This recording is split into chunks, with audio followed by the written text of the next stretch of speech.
Hello everyone, this is Chris with Cricket Users and the US Tech channel. Today I have the HTC One Max. This is the Verizon version, and honestly I didn't even want to do this video tonight. All I wanted to do was get my HTC One Max, put a screen protector on it, put it in a case, and start using it.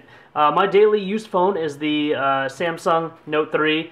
I use it on AT&T. I hadn't used my Verizon account for a while, but I decided to go ahead and get this phone. Large phones, the phablet size ones, I mean, they're like crack for me. And what I paid is pretty much $100 per every inch on this screen. It's a 5.9 inch screen. It costs $599.95 if you go buy it at retail costs at Verizon Wireless. Currently, I got it for $580 on eBay. Someone had won it in a contest at work. I think they work for Verizon.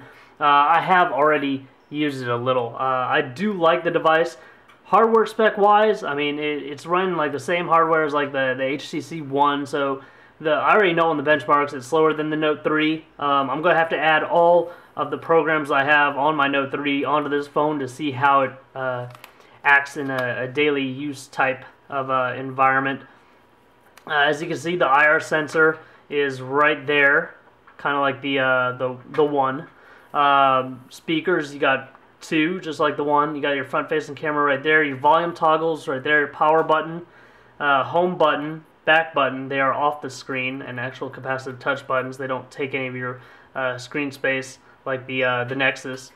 This is the back cover lock, which I had to find out the hard way. Your charging port is down here, along with a bottom mic. You have your 3.5mm headphone jack right there.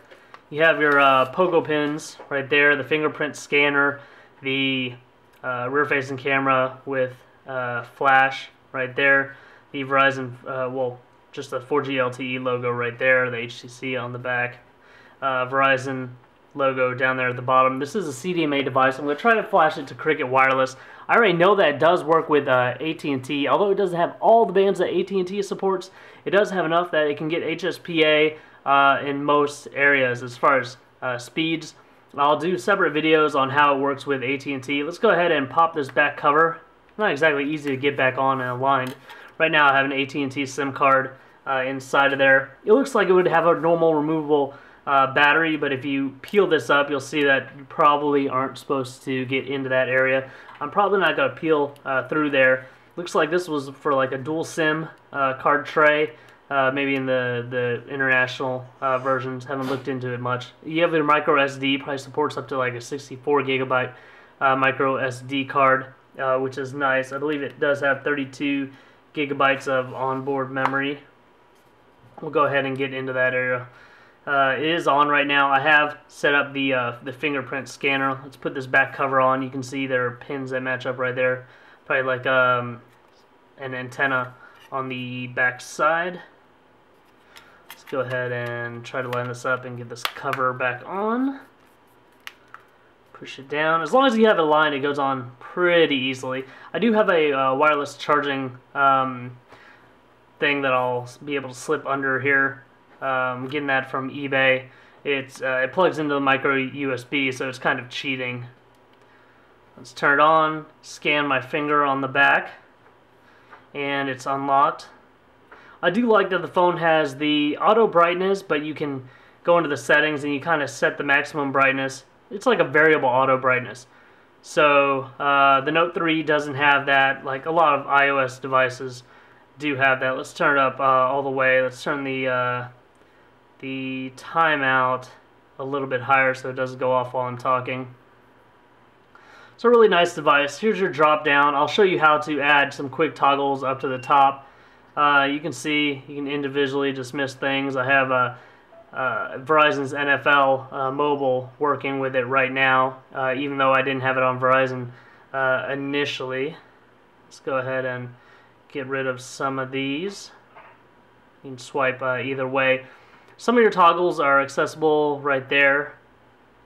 See all that right there. You can edit which ones display. You can probably move them around if you want.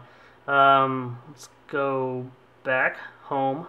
You hold down home, you'll get into the Google Now area. Hold down back, Alright, push hold doesn't do anything on the back. It's the double tap on the home will get you some of your recent things. You can swipe them upwards to get rid of them.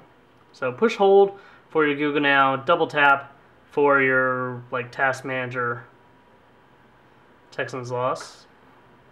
Didn't expect them to win. So overall, I mean, it's a really nice device. I'll go more into depth once I get to play with it more, set it up, get a case on it, get a screen protector on it so I don't ruin that beautiful 5.9-inch screen. Now, obviously, the device is taller than the Galaxy Note 3 by quite a bit. It feels a little bit thinner, although they might be right around the same size. The screen area, you can really barely tell that it's much bigger. So if we're on this screen, we have to line it up a little bit below that black line. So I mean, it only extends a little bit more than the Note. It doesn't have like wireless charging through the pogo pins. It would have been really nice if we had a feature like that. I've been looking for an accessory. If you found something, please leave that information in the comments section below. Overall, really sleek device. Of course, the HTC One was unibody all over. Couldn't open it up, but it still has the metallic case to it. I don't think it has the optical image stabilization. Let's go back and check the memory on the device and see how much is currently available. You can see right there that's on AT&T and not Verizon right now. It's a GSM global capable device, so when you travel you can pop in a foreign SIM, like if you're in the UK, and get some cheap data for as long as you're staying there.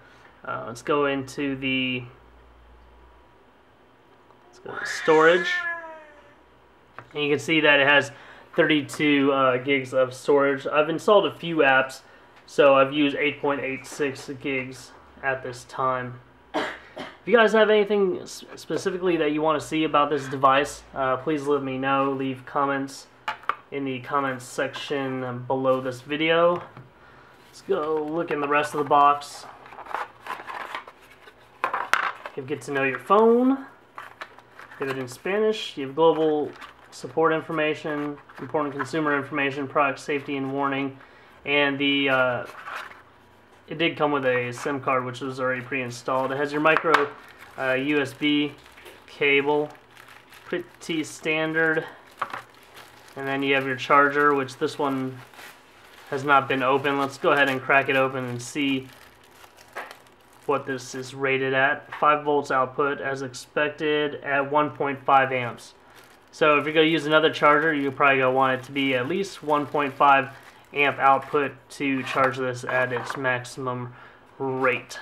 Alright, please like this video, subscribe to my YouTube channel. It's only through viewers like you that I'm actually able to purchase these devices, or I would have gone broke years ago. So thanks a lot for watching.